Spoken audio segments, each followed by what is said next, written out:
ପିଲାମାନେ ତମାନେ ଥମ୍ବନେଲ ଦେଖି ଜାଣିପାରୁଥିବ ଆଜି ଏହି ଭିଡ଼ିଓରେ ଆମେ ତମ +2 ସେକେଣ୍ଡ ଇୟର ML ବହିରେ ଥିବା ପତାକା ଉତ୍ତୋଳନ ଏହି ଗଳ୍ପଟିର ପ୍ରଶ୍ନ ଉତ୍ତର ଗୁଡ଼ିକ ଆଜି ଏହି ଭିଡ଼ିଓରେ ଆମେ ଆଲୋଚନା କରିବା। ପିଲାମାନେ ଏହି ପତାକା ଉତ୍ତୋଳନ ଗଳ୍ପଟିର ଗାଳ୍ପିକ ହେଉଛନ୍ତି କିଏ ନା ସୁରେନ୍ଦ୍ର ମହାନ୍ତି। ତ ପିଲାମାନେ ତା ପୂର୍ବରୁ ତମାନେ ଯଦି ଏହି ଚ୍ୟାନେଲରେ ନୂଆ ଅଛ ତାହେଲେ ଚ୍ୟାନେଲଟିକୁ ପ୍ରଥମେ ସବସ୍କ୍ରାଇବ କରିଦିଅ। ତ ଦେଖିବା ଏବେ ପ୍ରଥମ ପ୍ରଶ୍ନ କ'ଣ ଅଛି। କେଉଁ ଧ୍ୱନି ସୋମନାଥ ବାବୁ ସହ୍ୟ କରିପାରି ନଥିଲେ? ଅପସନ୍ ଅଛି ଇନକିଲାବ ଜିନ୍ଦାବାଦ, ବନ୍ଦେ ଉତ୍କଳ ଜନନୀ, ଜୟ ସ୍ୱାଧୀନ ଭାରତ କି ଜୟ, ସୁଜଳା ସୁଫଳା ଶସ୍ୟ ଶ୍ୟାମଳା। ତ ସଠିକ ଉତ୍ତର ହେବ ଜୟ ସ୍ୱାଧୀନ ଭାରତ କି ଜୟ। ନେକ୍ସଟ କ୍ୱେଶ୍ଚନ, କିଏ ପୁତ୍ରହନ୍ତା ସାଜିଥିଲେ? ଅପସନ୍ ଅଛି ସୋମନାଥ, ଅରୁଣ, ବିଜୁ, ହେମମାଳି। ତ ସଠିକ ଉତ୍ତର ହେବ ସୋମନାଥ। ନେକ୍ସଟ କ୍ୱେଶ୍ଚନ, ଏ ଲାଠିମାଡ଼ ଅନ୍ୟାୟ କିନ୍ତୁ ଆତ୍ମରକ୍ଷା ଅନ୍ୟାୟ ନୁହେଁ। ଏହି ଉକ୍ତିଟି କାହାର? ଅପସନ୍ ଅଛି ସୋମନାଥ, ବିଜୟ, ହେମମାଳି, ଅରୁଣ। ତ ସଠିକ ଉତ୍ତର ହେବ ଅରୁଣ। ନେକ୍ସଟ କ୍ୱେଶ୍ଚନ,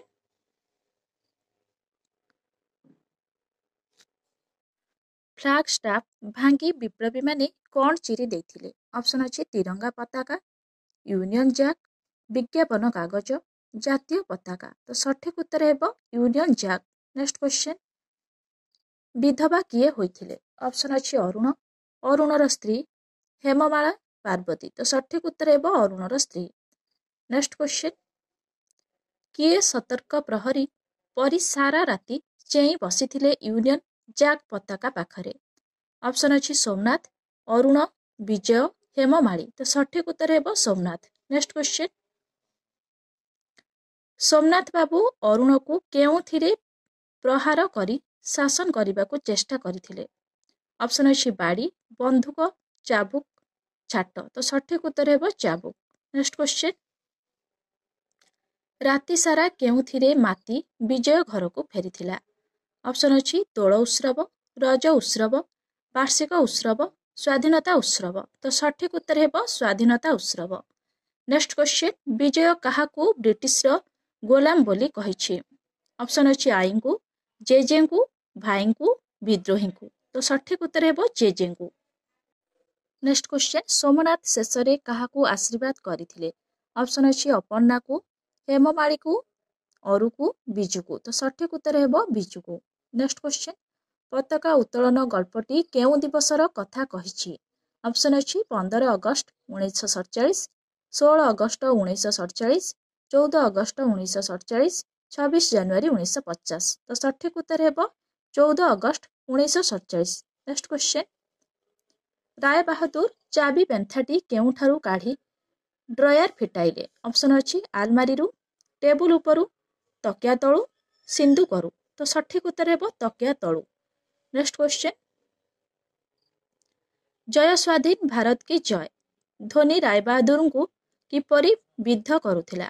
ଅପସନ୍ ଅଛି ବନ୍ଧୁକ ଗୁଳି ପରି, ସୁତୀକ୍ଷ୍ଣ ସର ପରି, ସୁତୀକ୍ଷ୍ଣ ସଳକା ପରି, ସୁତୀକ୍ଷ୍ଣ ଛୁରିକା ପରି। ତ ସଠିକ ଉତ୍ତର ହେବ ସୁତୀକ୍ଷ୍ଣ ସଳକା ପରି।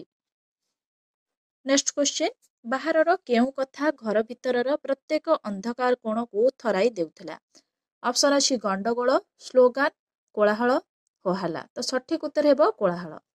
ନେକ୍ସଟ କ୍ୱେଶ୍ଚନ, ମନୁଷ୍ୟର ଜନ୍ମଗତ ଦାବି ବୋଲି କାହାକୁ କୁହାଯାଇଛି? ଅପସନ୍ ଅଛି ପବିତ୍ରତା, ମହାନୀୟତା, ସ୍ୱାଧୀନତା, ମାନବିକତା। ତ ସଠିକ ଉତ୍ତର ହେବ ସ୍ୱାଧୀନତା। ନେକ୍ସଟ କ୍ୱେଶ୍ଚନ,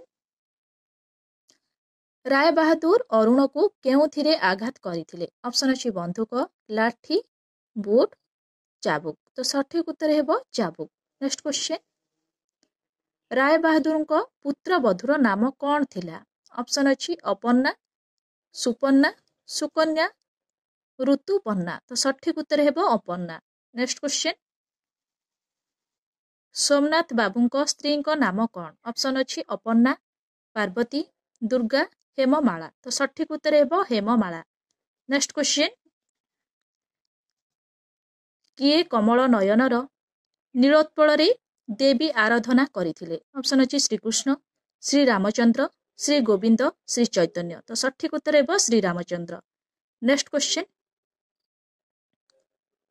ଜନତା ଫ୍ଲାଗ ଷ୍ଟାଫ ଭାଙ୍ଗି କ'ଣ ଚିରି ଦେଇଥିଲେ? ऑप्शन अच्छी national jack, federal jack, union jack, states jack. तो सठिक उत्तर हेबो यूनियन जैक। नेक्स्ट क्वेश्चन, घर भितर काहार शब्द शुणी राय बाहादुर हठात चमकी उठिले। ऑप्शन अच्छी घंट ध्वनि, शंख ध्वनि, पूजा आरती, हुड़हुड़ी। तो सठिक उत्तर हेबो शंख ध्वनि। नेक्स्ट क्वेश्चन, हेममाळी केते वर्ष धरी एमिति कांद कांदी नथिले बोली कुहाଯାଇଛି। ऑप्शन अच्छी 15, 20, 25, 22। तो सठिक उत्तर हेबो 25 वर्ष। नेक्स्ट क्वेश्चन, पटुआर अग्रणी किए थिले। ऑप्शन अच्छी विजय, अजय, संजय, मृत्युंजय। तो सठिक उत्तर हेबो विजय। नेक्स्ट क्वेश्चन, केउंटी राय बाहादुरଙ୍କର एकांत ନିଜସ୍ୱ थिला बोली कुहाଯାଇଛି। ऑप्शन अच्छी भेलवेट बाक्स, ड्रयर चेस्ट, चाबी लेंथा, सनंद पत्र। तो सठिक उत्तर हेबो ड्रयर चेस्ट। नेक्स्ट क्वेश्चन, राय बाहादुर ड्रयर भितरु काहा फोटोग्राफ काढ़ी। ऑप्शन अच्छी अजय, अक्षय, विजय, अरुण। तो सठिक उत्तर हेबो अरुण। नेक्स्ट क्वेश्चन, काहा उपरे गोटाए हलदिया अस्तरण माड़ी जाइथिला बोली कुहाଯାଇଛି। ऑप्शन अच्छी सनंद पत्र, मेडाल, फोटोग्राफ, भेलवेट बाक्स। तो सठिक उत्तर हेबो सनंद पत्र। नेक्स्ट क्वेश्चन, राय बाहादुर पढ़ुतिबा सनंदटी तांकु केउ साल रे प्रदत्त होइथिला। ऑप्शन अच्छी 1925 मसिया, 1927 मसिया, 1929 मसिया, 1923 मसिया। तो सठिक उत्तर हेबो 1923 मसिया। नेक्स्ट क्वेश्चन, केउ विप्लव परे भारतर जातीय आंदोलन रे एक नूतन स्पंदन देखा देइथिला। ऑप्शन अच्छी चौरी चौरी, चौरी चौरा, जालियनाबाग, चंपारण, साबरमती। तो सठिक उत्तर हेबो Chauri Chaura. Next question,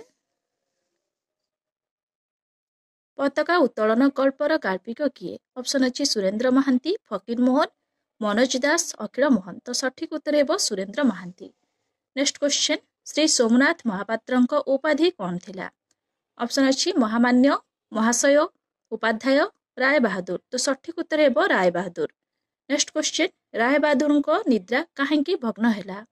option अच्छी रोग थिबारु, दुस्वप्न देखी, शंख घंट हुड़हुड़ी ओ तोप प्रभृतिर मिलित ध्वनि रे कोलाहल शुणी। तो सठिक उत्तर हेबो शंख घंट हुड़हुड़ी ओ तोप प्रभृतिर मिलित ध्वनि रे।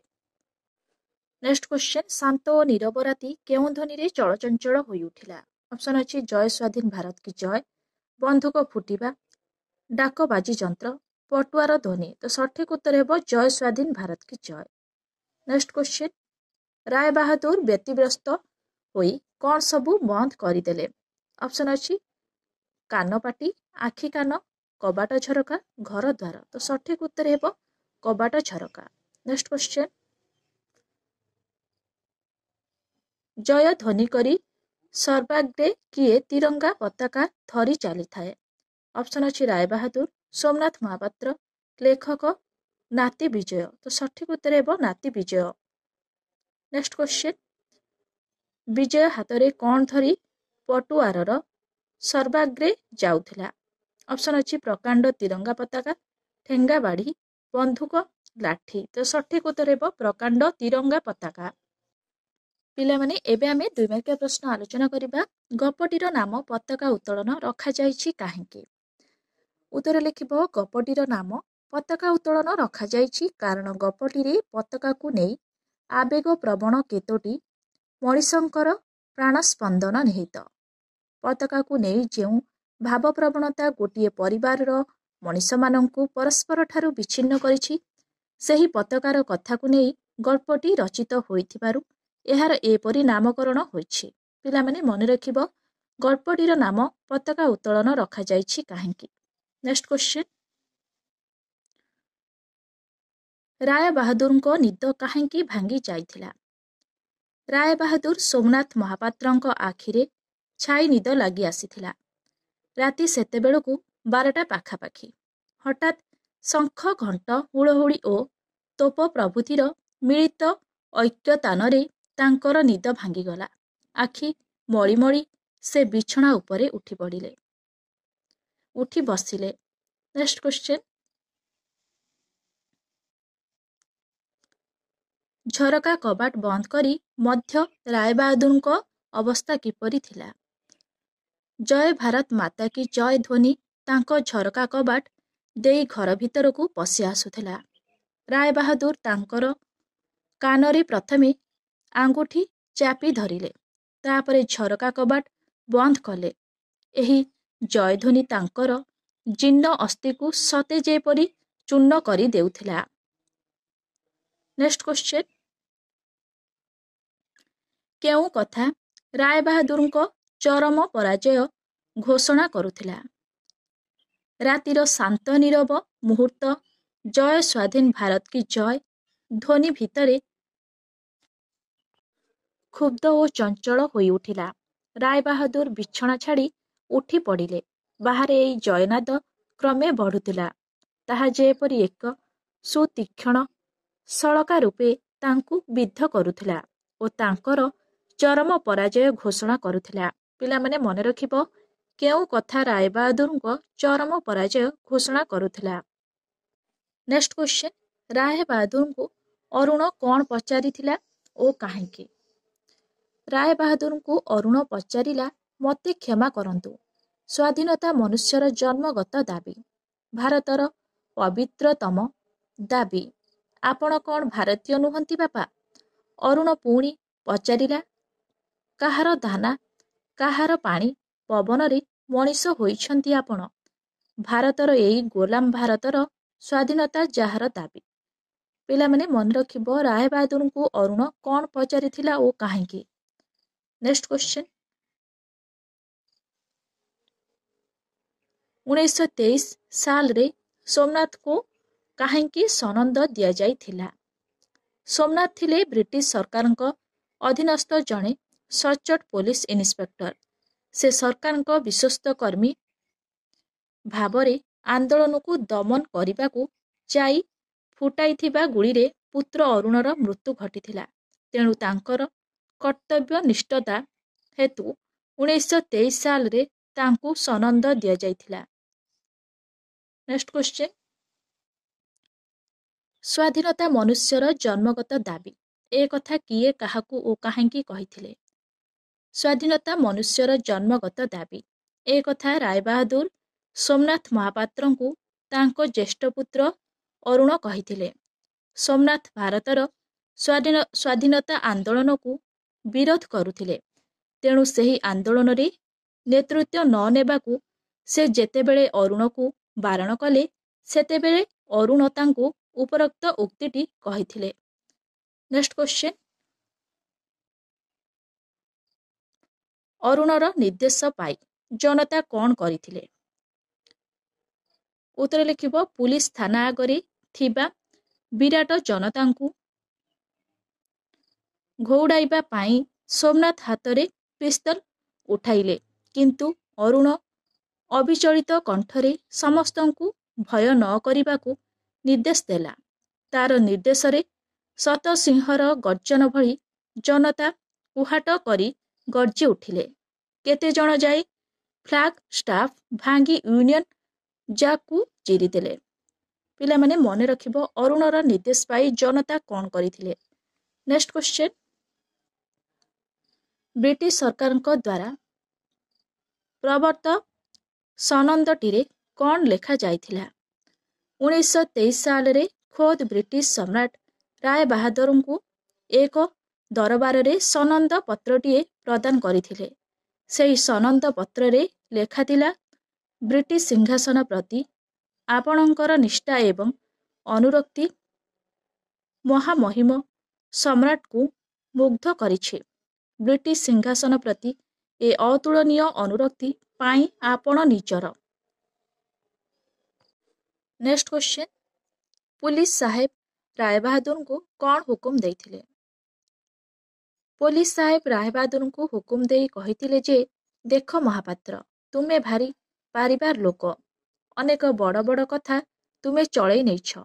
ଆଜି ଏକ ବିରାଟ ଜନତା ଆସୁଛି ସହରର ଥାନା କଚେରୀ ଆକ୍ରମଣ କରିବା ପାଇଁ। ସେମାନଙ୍କୁ ସାଫ କରିବାର ଦାୟିତ୍ୱ ତୁମର। ନେକ୍ସଟ କ୍ୱେଶ୍ଚନ, ହେମମାଳି ଅନୁଯୋଗ ସ୍ୱରରେ କ'ଣ କହିଥିଲେ? ରାୟବାହାଦୁର ଓ ଅରୁଣ ମଧ୍ୟରେ ସ୍ୱାଧୀନତା ଆନ୍ଦୋଳନକୁ ନେଇ ବିତର୍କ ଲାଗିଥିଲା। ସେଥିରେ ରାୟବାହାଦୁର ଉତ୍କ୍ଷିପ୍ତ ହୋଇ ଅରୁଣକୁ ଚାବୁକରେ ପ୍ରହାର କରିଥିଲେ।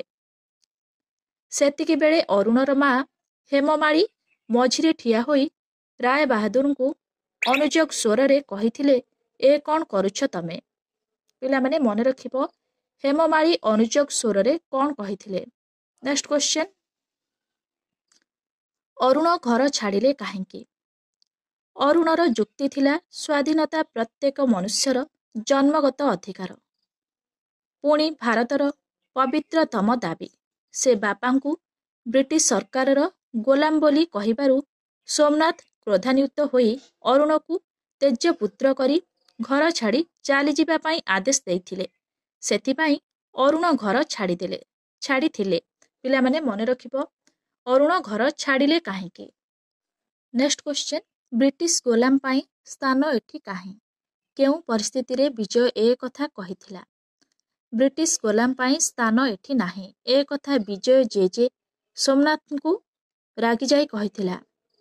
ବିଜୟ ଘରକୁ ଫେରି ଯେତେବେଳେ ଦେଖିଛି ଦୋତାଲା ବାରଣ୍ଡାରେ ବ୍ରିଟିଶ ପତାକା ୟୁନିୟନ ଜ୍ୟାକ୍ ଉଡୁଛି, ସେତେବେଳେ ସେ ପ୍ରତିବାଦ କରିବାରୁ ସୋମନାଥ ତାଙ୍କୁ ଶୁଣାଇ ଦେଇଛନ୍ତି ସେ ପତାକା ସେ ଘରେ ଉଡ଼ିବ ସେ ବଞ୍ଚିଥିବା ଯାଏଁ, କାରଣ ଘର ତାଙ୍କର। ପିଲାମାନେ ମନେ ରଖିବ, ବ୍ରିଟିଶ ଗୋଲାମ ପାଇଁ ସ୍ଥାନ ଏଠି କାହିଁ? କେଉଁ ପରିସ୍ଥିତିରେ ବିଜୟ ଏ କଥା କହିଥିଲା? ନେକ୍ସଟ କ୍ୱେଶ୍ଚନ, ସହରର ଥାନା କଚେରୀ ଆକ୍ରମଣ କରିବାକୁ ଆସିଥିବା ଜନତା ମୁହୂର୍ତ୍ତକ ମଧ୍ୟରେ ଭୀଷଣ ଭୟଙ୍କର ହୋଇଉଠିଲା କାହିଁକି? ସହରର ଥାନା କଚେରୀ ଆକ୍ରମଣ କରିବାକୁ ଏକ ବିରାଟ ପଟୁଆର ଆସିଥିଲା। ପଟୁଆରକୁ ନିୟନ୍ତ୍ରଣ କରି ନ ପାରି ପୋଲିସ ବାହିନୀ ଲାଠିଚାର୍ଜ କଲା। ତେଣୁ ମୁହୂର୍ତ୍ତକ ମଧ୍ୟରେ ସହରର ଥାନା କଚେରୀ ଆକ୍ରମଣ କରିବାକୁ ଆସିଥିବା ଜନତା ଭୀଷଣ ଭୟଙ୍କର ହୋଇଉଠିଥିଲା। ନେକ୍ସଟ କ୍ୱେଶ୍ଚନ, ହେମମାଳୀ ଦର୍ପର ସହିତ କ'ଣ କହିଥିଲେ? ହେମମାଳୀ ନିଜ ଘରର ଦୋତାଲା ବାରଣ୍ଡାରେ ତିରଙ୍ଗା ପତାକା ଉଡ଼ାଇ ଦୀପ ଜାଳି ଶଙ୍ଖ ଧ୍ୱନି କରୁଥିବା ବେଳେ ସୋମନାଥ ବାବୁ ତାଙ୍କ ହାତରୁ ଶଙ୍ଖ ଛଡ଼ାଇ ନେଲେ ଓ ତିରଙ୍ଗାକୁ କାଢ଼ି ବାହାର କରିଦେଲେ। ତେଣୁ ହେମମାଳୀ ଦର୍ପିତ କଣ୍ଠରେ କହିଥିଲେ, ଯୋଉ ପତାକା ପାଇଁ ଅରୁ ପ୍ରାଣ ବଳି ଦେଇଛି ସେ ପତାକା ଯୁଗେ ଯୁଗେ ଉନ୍ନତ ହୋଇ ରହିବ। ନେକ୍ସଟ କ୍ୱେଶ୍ଚନ, ସୋମନାଥ କାହିଁକି ରାତି ଅନିଦ୍ରା ରହିଥିଲେ? ସ୍ୱାଧୀନ ଭାରତର ବିଜୟ ଉତ୍ସବ ପାଳନ କରିବାକୁ ଯାଇ ହେମମାଳା ତିରଙ୍ଗା ପତାକାଟିଏ ଉଡ଼େଇ ଶଙ୍ଖଧ୍ୱନି କରୁଥିବା ବେଳେ ସୋମନାଥ ସେ ସ୍ଥାନରେ ଅନେକ ଦିନରୁ ସାଇତି ରଖିଥିବା ୟୁନିୟନ ଜ୍ୟାକ୍ଟିଏ ଆଣି ଉଡ଼ାଇ ସାରା ରାତି ଅନିଦ୍ରା ରହି ସତର୍କ ପ୍ରହରୀ ପରି ବସିଥିଲେ। ନେକ୍ସଟ କ୍ୱେଶ୍ଚନ, ହେମମାଳୀ କେଉଁ ପରିସ୍ଥିତିରେ ଶଙ୍ଖଧ୍ୱନି କଲେ? ଯେଉଁ ଭାରତକୁ ଦିନେ ବ୍ରିଟିଶ ଶାସନ କବଳରୁ ମୁକ୍ତ କରିବା ପାଇଁ, ସ୍ୱାଧୀନ କରିବା ପାଇଁ ତାଙ୍କ ପୁତ୍ର ଅରୁଣ ପ୍ରାଣ ବଳି ଦେଇଥିଲା, ସେହି ଭାରତ ଆଜି ସ୍ୱାଧୀନ ହୋଇଥିଲା। ସେହି ସ୍ୱାଧୀନତା ଉତ୍ସବକୁ ନିଜ ଘରେ ପାଳନ କରି ଦୋତାଲା ବାରଣ୍ଡାରେ ତିରଙ୍ଗା ପତାକାଟିଏ ଉଡ଼ାଇ ତାର ପାଦଦେଶରେ ଦୀପଟିଏ ଜାଳି ଶଙ୍ଖ ଧ୍ୱନି କରିଥିଲେ ହେମମାଳୀ। ନେକ୍ସଟ କ୍ୱେଶ୍ଚନ, ବିଜୟ ଜେଜେଙ୍କ ଉପରେ ଉତ୍କ୍ଷିପ୍ତ ହେବାର କାରଣ କ'ଣ? ସାରା ରାତି ଭାରତର ସ୍ୱାଧୀନତା ଉତ୍ସବ ପାଳନରେ ମାତି ସୋମନାଥଙ୍କ ନାତି ବିଜୟ ଉଲ୍ଲସିତ ଚିତ୍ତରେ ଘରକୁ ଫେରି ଦୋତାଲା ବାରଣ୍ଡାରେ ୟୁନିୟନ ଜ୍ୟାକ୍ ଉଡୁଥିବା ଦେଖି ଜଡ଼ ପାଲଟି ଯାଇଥିଲା। ବିଜୟ ପତାକାଟିକୁ ସେଠାରୁ କାଢ଼ି ନେବାରୁ ସୋମନାଥ ବିଜୟ ହାତରୁ ପତାକାଟିକୁ ଛଡ଼େଇ ନେବାକୁ ଚେଷ୍ଟା କରୁଥିବାରୁ ବିଜୟ ଜେଜେଙ୍କ ଉପରେ ଉତ୍କ୍ଷିପ୍ତ ହୋଇଥିଲା। ପିଲାମାନେ ମନେ ରଖିବ, ବିଜୟ ଜେଜେଙ୍କ ଉପରେ ଉତ୍କ୍ଷିପ୍ତ ହେବାର କାରଣ କ'ଣ? ନେକ୍ସଟ କ୍ୱେଶ୍ଚନ, ମୁଁ ଏଥର ଶାନ୍ତିରେ ମରିପାରିବି, ଏ କଥା କିଏ କାହିଁକି କହିଥିଲେ? ଉତ୍କ୍ଷିପ୍ତ ସୋମନାଥ ନାତି ହାତରୁ ତାଙ୍କ ପ୍ରିୟ ୟୁନିୟନ ଜ୍ୟାକ୍କୁ ଛଡ଼ାଇ ନେବାର ଉଦ୍ୟମ କରୁଥିବା ବେଳେ ନାତି ବିଜୟ ତାଙ୍କୁ ଠେଲି ଦେଇଛି। ସିଡ଼ିରୁ ଗଡ଼ି ଗଡ଼ି ତଳେ ରକ୍ତାକ୍ତ ହୋଇ ପଡ଼ିଥିବା ସୋମନାଥ ସେତେବେଳେ ଅନୁତାପ ଭରା କଣ୍ଠରେ ସ୍ୱୀକାର କରିଥିଲେ ଯେ ମୁଁ ଏଥର ଶାନ୍ତିରେ ମରିପାରିବି। ନେକ୍ସଟ କ୍ୱେଶ୍ଚନ, ଅରୁଣକୁ ରାୟବାହାଦୁର କାହିଁକି ଚାବୁକରେ ପ୍ରହାର କରିଥିଲେ? ରାୟ ବାହାଦୁର ଅରୁଣକୁ ସ୍ୱାଧୀନତା ଆନ୍ଦୋଳନରୁ ଓହରି ଆସିବା ପାଇଁ ଆଦେଶ ଦେଇଛନ୍ତି। ମାତ୍ର ଅରୁଣ ବାପାଙ୍କର ଏପରି ଅନ୍ୟାୟ ଆଦେଶକୁ ସ୍ୱୀକାର କରିବାକୁ ଅରାଜି ହେବାରୁ ରାୟ ବାହାଦୁର ଉତ୍କ୍ଷିପ୍ତ ହୋଇ ତାଙ୍କୁ ଚାବୁକରେ ପ୍ରହାର କରିଥିଲେ। ପିଲାମାନେ, ତମମାନଙ୍କୁ ଯଦି ଏହି ଭିଡ଼ିଓଟି ଭଲ ଲାଗିଥାଏ ତାହେଲେ ଲାଇକ୍, ସେୟାର, ସବସ୍କ୍ରାଇବ୍ କରିବାକୁ ଜମା ବି ଭୁଲିବନି। Thank you.